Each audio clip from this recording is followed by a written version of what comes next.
This armor is not this armor. Let me explain. Hey guys, James from Twin Engines of Destruction here, and today we're doing something a little bit different. I want to discuss a theory when it comes to Boba Fett's armor that I've had for a few years now, and how we may have been misled about what he says. Now, in The Mandalorian, Season 2, Chapter 14, The Tragedy, Boba Fett confronts Mando demanding his armor back, saying, "I'm here for the armor." If you want my armor, you'll have to peel it off my dead body. I don't want your armor. I want my armor. That you got from Cobb Vanth back on Tatooine. It belongs to me. The Beskar belongs to the Mandalorians. It was looted from us during the Purge. The armor was my father's. Now it's mine. Now, upon him saying this, viewers are quick to allude this is Jango Fett's flashier silver and blue armor, just repainted. After all, by all intents and purposes, Jango Fett was Boba Fett's father, training him in his warrior ways, and no doubt would have had his son rock his own set of armor upon getting older. Sadly, Jango was killed in the Battle of Geonosis when Boba was 10 years old, leaving Boba all alone in the galaxy. Now here is where canon gets a little murky between the old legends and the current Disney canon. With Mandalorian Season 2, there does seem to be an effort to connect these two canons, at least to some degree. The exact details are a little muddy, but there is some connections. In the Legends book, Boba Fett, The Fight to Survive by Terry Bisson, we follow Boba Fett before, during, and after the events of the Battle of Geonosis, and here is an excerpt from this incredible book. Boba dragged his father's body off the scrap pile and onto the rocky mesa.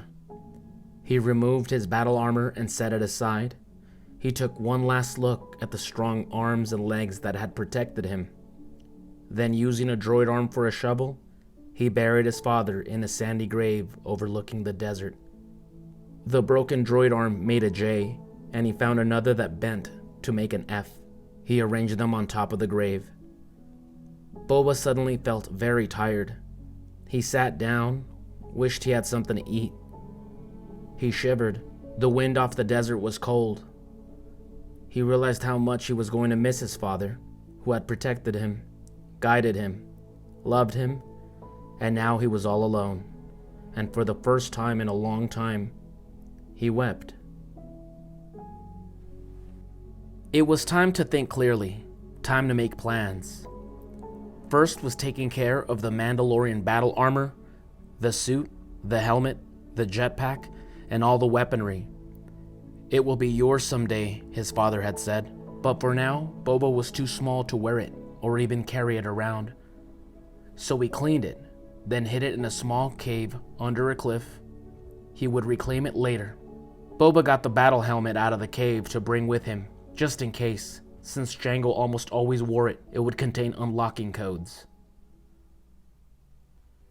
Now we can say that this book is no longer canon, however keep in mind that in the Clone Wars animated series, the second season, a little Boba Fett is still walking around carrying Jango Fett's helmet as he plots his revenge against Jedi Master Mace Windu, who we all know killed his father Jango Fett. In this story, he rigs Jango's helmet with a bomb, tricking Mace and Anakin Skywalker, and we see Jango Fett's helmet exploding, so we know that helmet is destroyed. Now, Beskar armor is tough, but it will not withstand something as strong as a bomb exploding from the inside. Whose helmet is that anyway? It belongs to a bounty hunter I killed on Geonosis, by the name of Jango Fett. You mean the clone template? Yes. Strangely enough, he had a son. Or at least a clone he regarded as a son. Now after this, we do have something of a missing link when it comes to Boba Fett's armor story, because sadly Disney pulled the plug on the Clone Wars series, and there's an unfinished episode. We do have a 2-minute clip where we see Cad Bane and Boba Fett in a Western style duel, and you see that Boba Fett is finally wearing his armor. Sadly, that episode remains unfinished, so we don't really get all the answers on how he got that armor. So here's my theory. Boba Fett is actually wearing one of Jango Fett's earlier suits when he was in the Mandalorian army. In the Legends comic, Jango Fett Open Seasons, which gives the backstory on Jango and how he was inducted into the Mandalorians, we see that he was taken in as a foundling by the leader of the true Mandalorians, Jaster Muriel. We meet a young Jango on the planet Concord Dawn. He is the son of simple farmers when the Mandalorian Civil War arrives. On one faction, we do have Jaster and the true Mandalorians, and on the opposing faction, we do have Vizsla with the Death Watch. The Death Watch, being sadistic killers that they are, torture and kill Jango's family because they help the true Mandalorians hide in the crop fields, and Jaster, taking pity on poor orphaned Jango, takes them in as a foundling. So one thing that I find very interesting about the Mandalorian army in this comic book series is the colors and the symbols that they wear tends to be far more militaristic, something of a ranking system, as opposed to the more tribal individual colors we see later on in The Mandalorian. For example, the leader of the army always tends to have silver and red. First we see Jaster Muriel wearing this armor. Later on, when Jango Fett becomes the leader, he gets the silver and red armor. The second in command tends to always wear silver and blue, and the lower ranking grunts tend to have green. In the second issue, we do see a 16-year-old Jango Fett leading his first squad, and look at what he's wearing. A nearly identical suit to what we see Boba Fett later becoming famous for wearing. It's green, it's red, and later on in this issue, Jaster Muriel is killed, and Jango Fett is appointed the leader.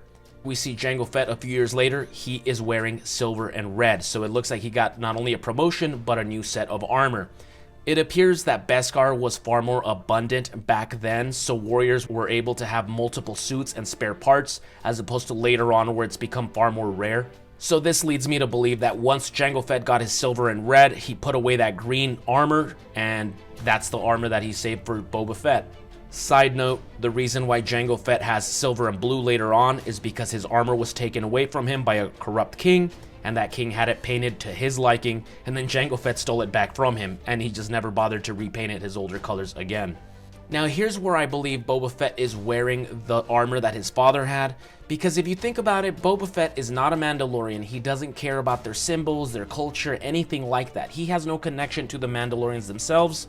He only had a connection to his father. And because of Jango Fett's earlier rankings, Boba Fett pays homage, and that's why he doesn't remove them from his armor. Upon gaining it back, he's quick to restore the symbols on his chest, on his shoulder, symbols that have very little meaning to him, but they're a tribute to his father and his father's accomplishments. No different than if your father has a military uniform and you want to keep that preserved and taken care of, with all his medals and decorations. Same thing. Now once again, this is considered Legends. However, in that same episode where Boba Fett regains his armor, he does mention that his father, Jango, was a foundling taken in by the Mandalorians, and he fought in the Civil Wars. And in the hologram that he has on his gauntlet, you see not only Jango Fett, but Jaster Muriel, bringing Jaster, Jango Fett's father figure, into canon. See, this is me, Boba Fett. This is my father, Jango Fett. Your father was a foundling. Yes. He even fought in the Mandalorian Civil Wars. Then that armor belongs to you. I appreciate its return. So there we go, folks. That is my theory. Boba Fett is technically saying the truth. This armor did belong to his father, but we're not talking about the silver and blue armor that Jango Fett is famous for, but instead his older army grunt armor. Now, of course, there are some differences here and there. You see Jango Fett was wearing leg armor back in the comics. You don't see Boba Fett ever wearing that. It could have been lost through time. Maybe Boba Fett didn't like wearing them. Who knows? But I definitely think this is a more likely conclusion than him wearing a repainted silver and blue armor. Once again, the helmets are not the same because we saw Jango's helmet explode. Also, we did see Jango's jetpack explode as well in the fight in Kamino with Obi-Wan, and when he died in Geonosis, he had a different jetpack that we never see Boba Fett wearing. So most likely Boba Fett was wearing an older model from Jango's military years. And that's about it for me, folks. Thank you so much for joining me. Let me know, am I barking up the wrong tree? Am I looking too much into this? Or do you think maybe it's more likely that Boba Fett is actually wearing Jango Fett's silver and blue armor? Chime on down below in the comments and let's go ahead and get a conversation going. Boba Fett is my favorite character of all time, so it's always fun to speculate all things Fett. If you enjoyed this video, please give it a like. Comment down below what you think and subscribe. We are a small channel. We really want to grow this channel bigger. So if you, once again, you enjoyed this content, you want more content like this, please join us. And I'll see you guys next week with another video. Cheers, everyone.